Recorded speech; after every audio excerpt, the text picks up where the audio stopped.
Hello,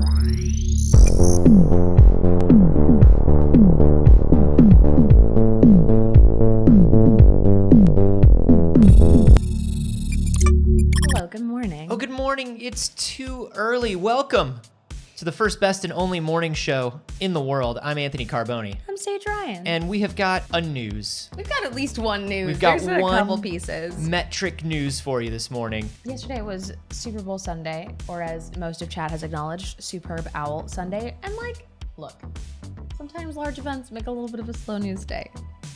We're not saying today is that day. No.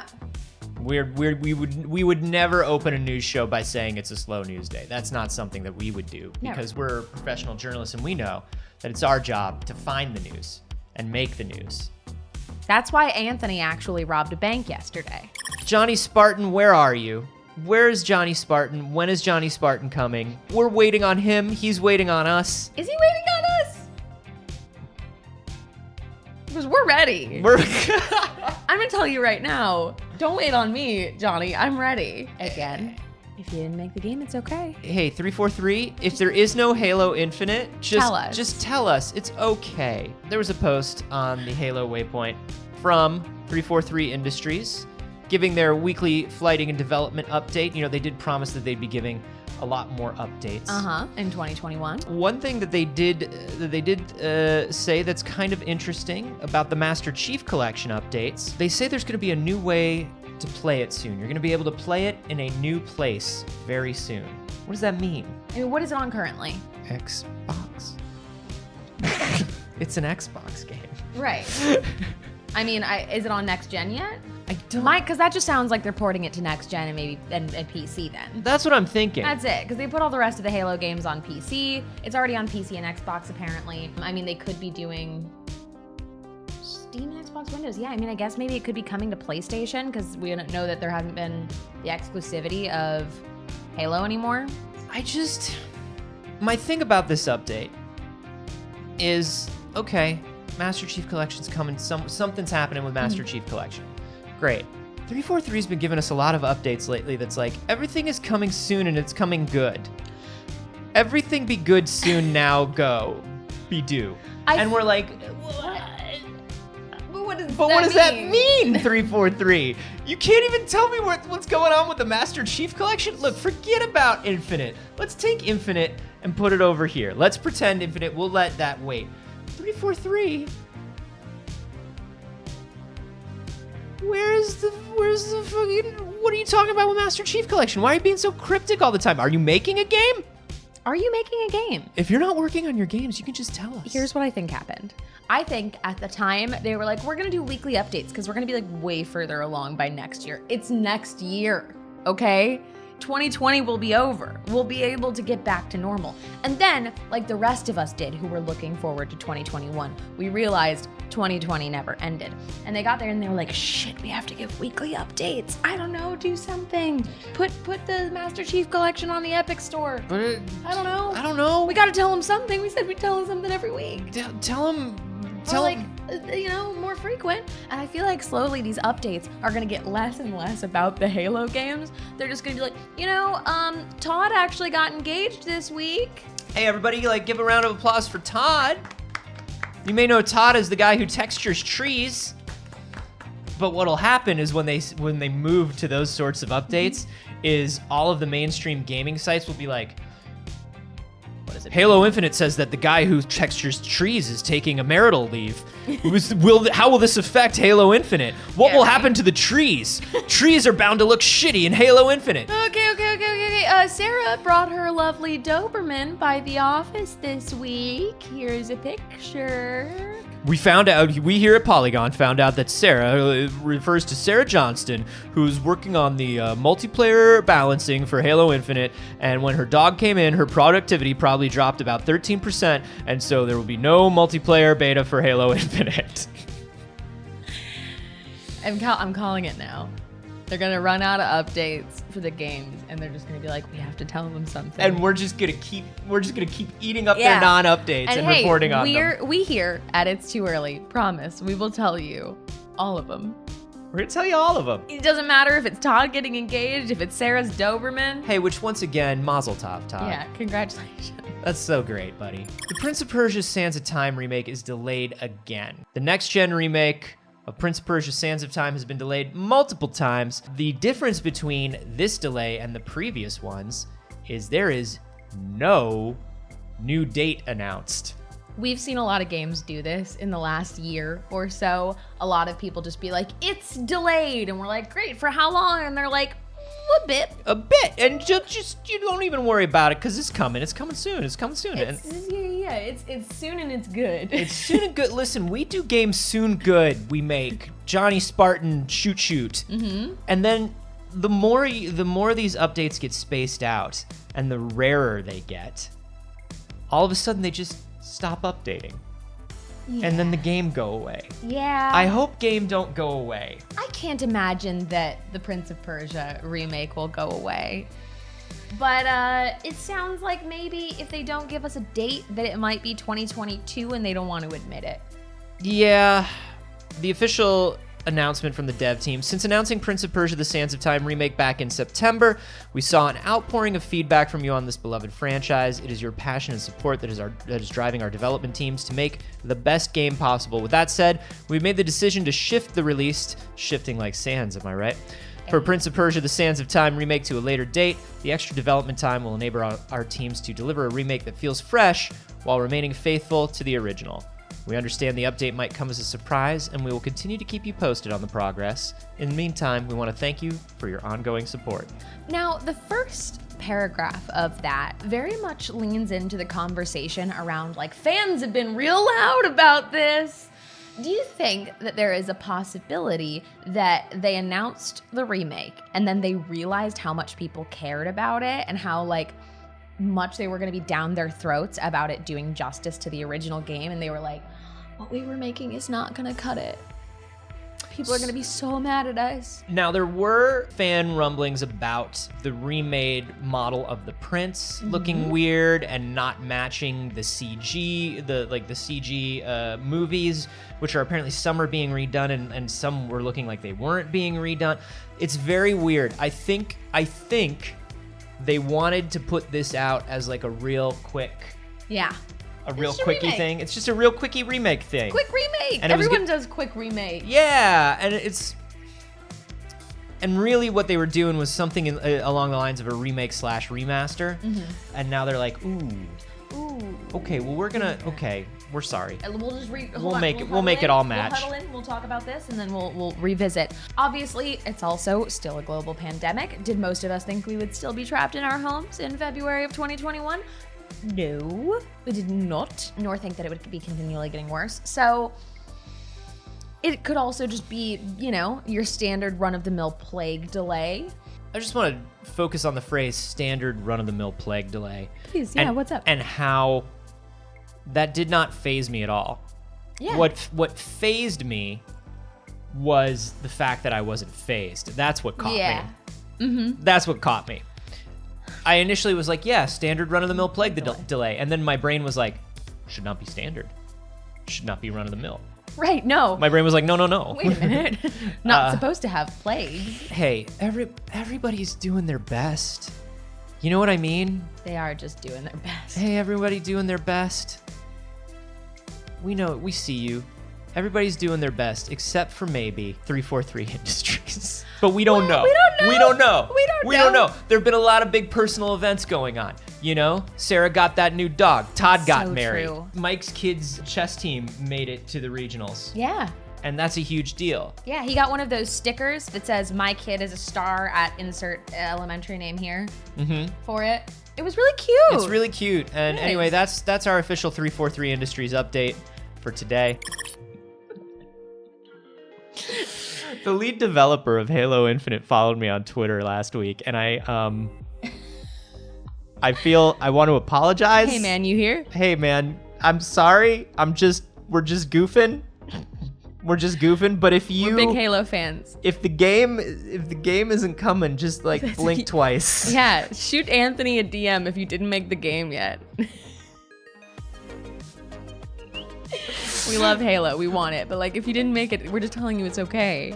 recently I've been getting some questionable Twitter follows that have been making me worried that people are watching and lurking that we don't know about. What? No, I can't imagine that out of 116 people, any one of them works in games.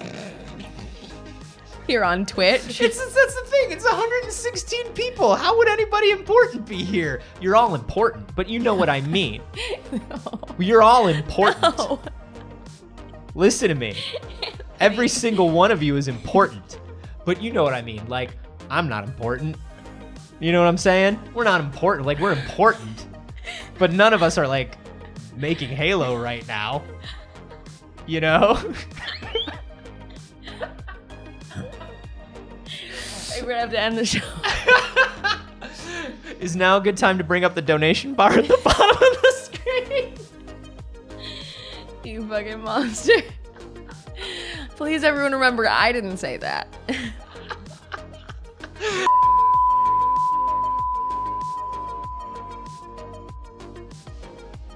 All right, it looks like we are back live. Did you have something you wanted to say, Anthony? I want to apologize for misspeaking. I regret my words.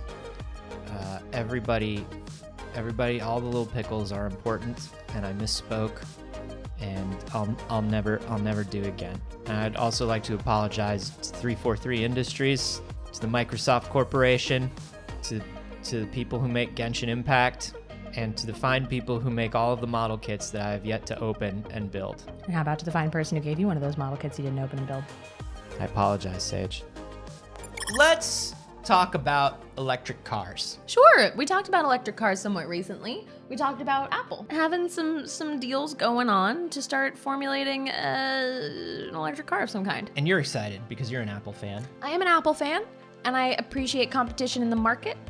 Somebody's got to kick Elon Musk in the knees a little bit. But we do want competition in the industry, and we are waiting for that perfect car at the perfect price point. Like you and I both, like, you got a new car this year.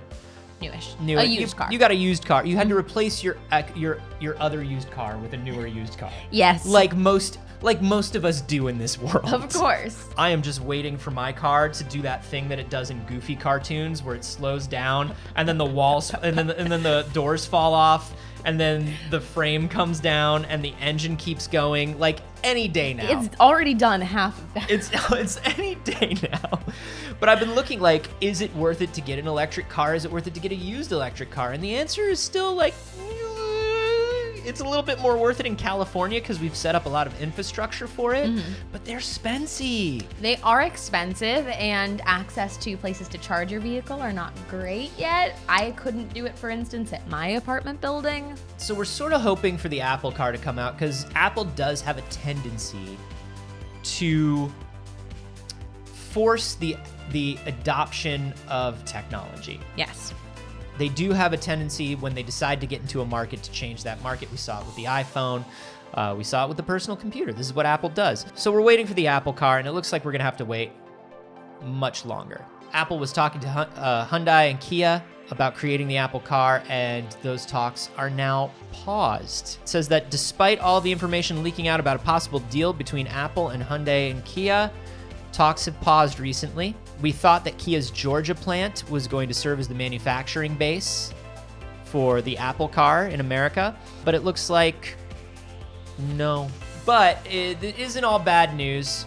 There are as many as 6 Japanese automakers that are in talks with Apple about the project. So it could be that just the Hyundai and Kia talks have stalled because one of these other 4 automakers is now in the lead. I think a lot of these manufacturers want to be the manufacturer of the Apple car, right? Of course. The other thing that I'm looking forward to is this NVIDIA technology that's supposed to go into cars for autonomous driving. I am very excited about all things self-driving cars. I hate driving. All I want to do is get into my car and sit down and read a book and not worry. Do you know what I mean? Yeah. Once we get there, I'll be very, very happy with the world. You might say, hey, Anthony, couldn't you just do that on a bus or a subway? Yeah, if LA would give them to us. Oh, yeah. Our public transportation system is a mess, and it's not great. And also, the only time that I have ever rode a public bus by myself, a homeless man fell asleep on me. Well, that's sweet. It wasn't. Just snuggled right up on your shoulder? No. So there was one row of seats going this way, and there was one elevated up here at your back going this way. Yeah. And he leaned all the way over to the side, all the way down, and just... Like on your head? Like a man was sleeping on your head on the bus? Yeah, he just kept coming down, and I could see him lowering above me, and I was just like, no. And I just had to be like, push it back up a little bit. Yeah, so that's one thing. The fact that the buses come every like hour to 90 minutes is another thing, sometimes if you're lucky.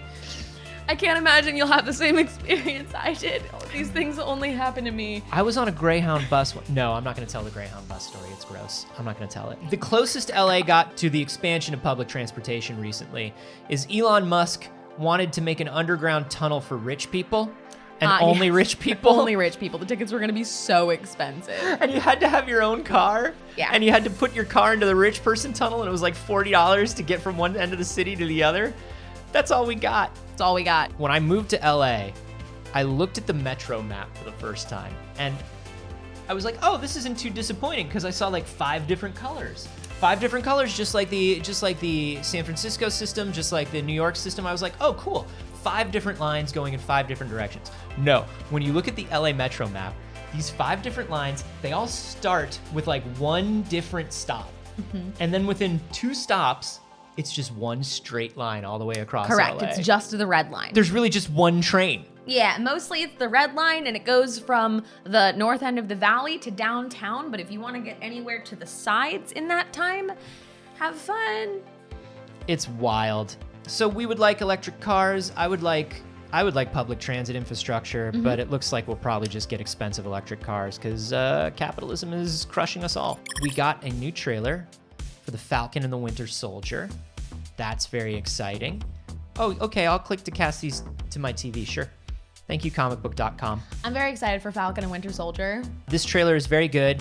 I love it. It's the classic, we don't like each other and we gotta work together and we don't wanna do it. And that's the foundation of It's Too Early. And it works beautifully.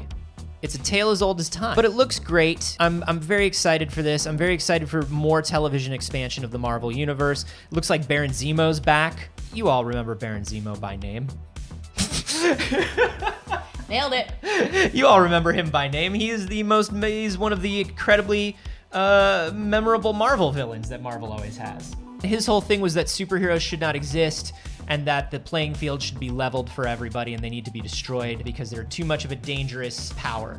I'm thrilled. I can't wait to watch it. I mean, Marvel has done no wrong for me in a while. WandaVision. Ooh, WandaVision! WandaVision. No spoilers for WandaVision, but if you're not watching WandaVision, watch WandaVision. I don't care how you watch it.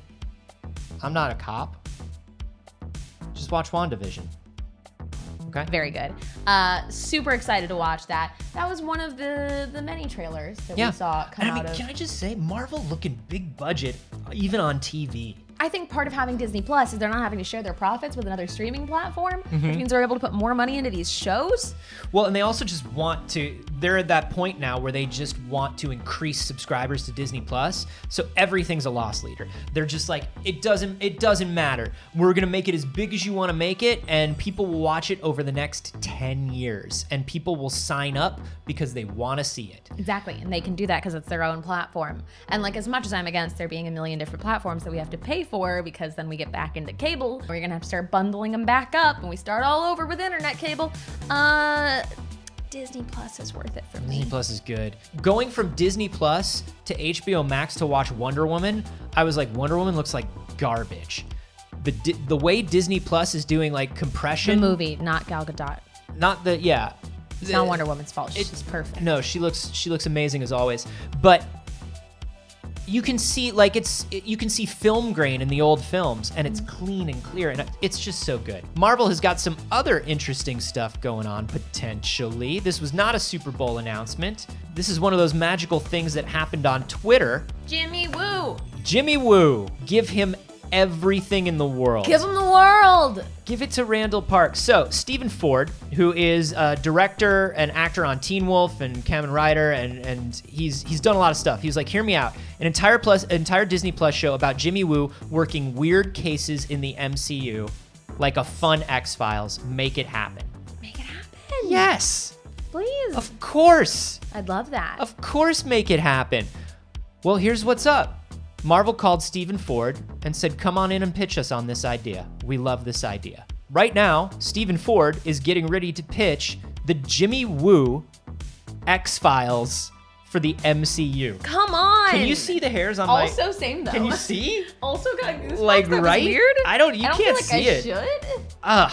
I don't know. It's very exciting, and it's also so cool. I think that was such a smart move on Marvel's part. Like, it's so rare to see a big company like this paying attention to somebody's just like brilliant idea on the internet and being like, yeah, sure. Dude. And not being like, now we can never make it because someone on the internet said it. No, it's like, come on in and pitch us. This is a good idea. If it's Jimmy Woo and Dr. Darcy, Kat Dennings, Yes. traveling the country, Yes. traveling the world, Yes. and this is such a great way to introduce B and C tier Marvel characters who can't, they're not gonna get their own movies. They might not get immediately greenlit for TV series, but they're cool. They have something weird and interesting going on. Yeah. Put them in the Jimmy Woo show, and if they work in the Jimmy Woo show, maybe they get their own spin-off. I've always enjoyed too when Marvel tells the stories that are like slightly removed and they're just people that are existing around the chaos of like the larger Marvel stories. Like even in Jessica Jones, although Jessica Jones was obviously about a superhero, there were a lot of those mentions about like things that the Avengers had done and the way that it had like affected people. Yeah. The tricky thing with that, with the Netflix ones and the Agents of S.H.I.E.L.D. stuff, is they were allowed to kind of like mention the attack. Yeah. But they had to be really weirdly roundabout with it. And one of the things that I think is nice about the Disney Plus thing and Marvel Studios now having entire control over this vertical is like, they're gonna bring in major characters. I love it. And they can do that, and they can all play in the prove same. they can do that. It's so good. I mean, that's what kind of hurt the Defenders. Like, I love Jessica Jones. I loved Daredevil. I love season 1 of Luke Cage. I'm sorry, Luke Cage deserved better. I agree.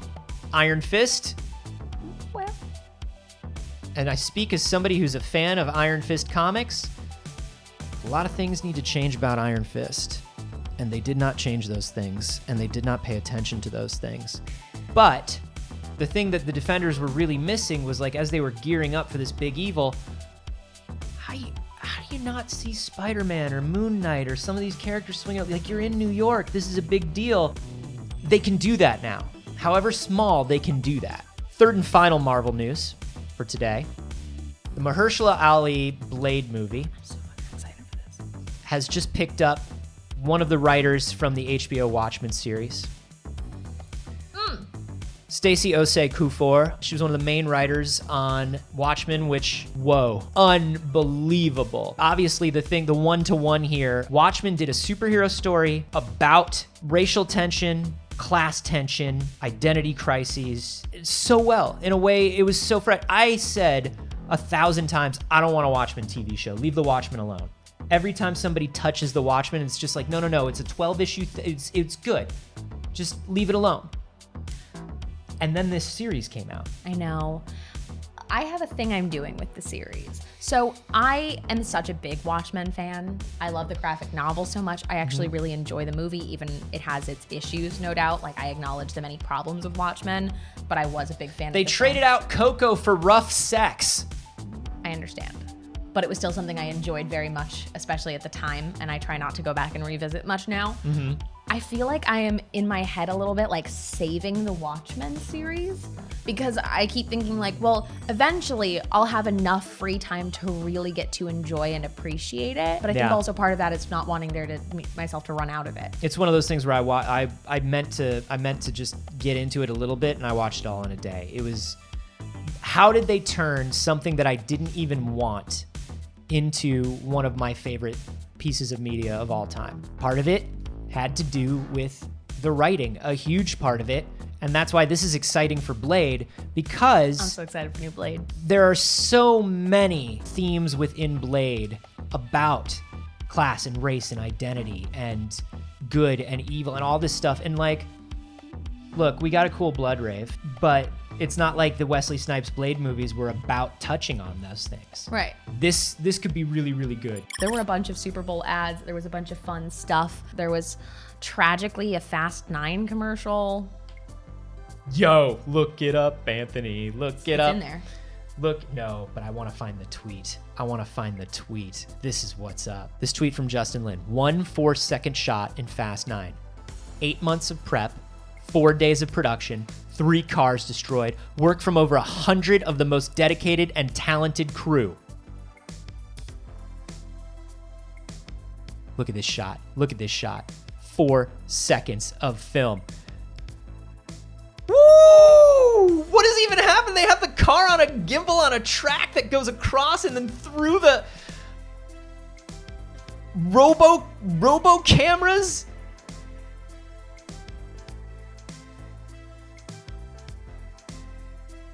Oh my gosh. That doesn't make any sense. Oh my gosh. That doesn't make any fucking sense. It makes sense. Perfect sense. They needed to get the car into the truck to make the getaway. What fucking button do you press to turn your car sideways? And then how do you get the momentum going at that speed to slide all the way through? And then it would have had to jump up essentially to get onto that truck. And why didn't it go through the other side if it was that easy to break one of the sides? Because Dom was at the wheel. Fucking hell.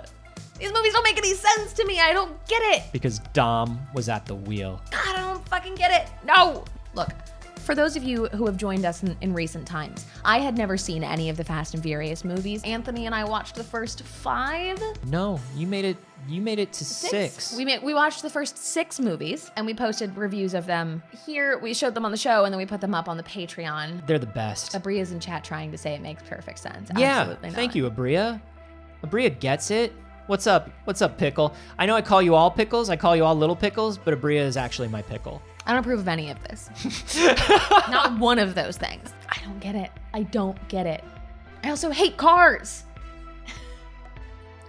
Well, it's not about cars, Saige. It's about family. Move on. So it's fine. What else?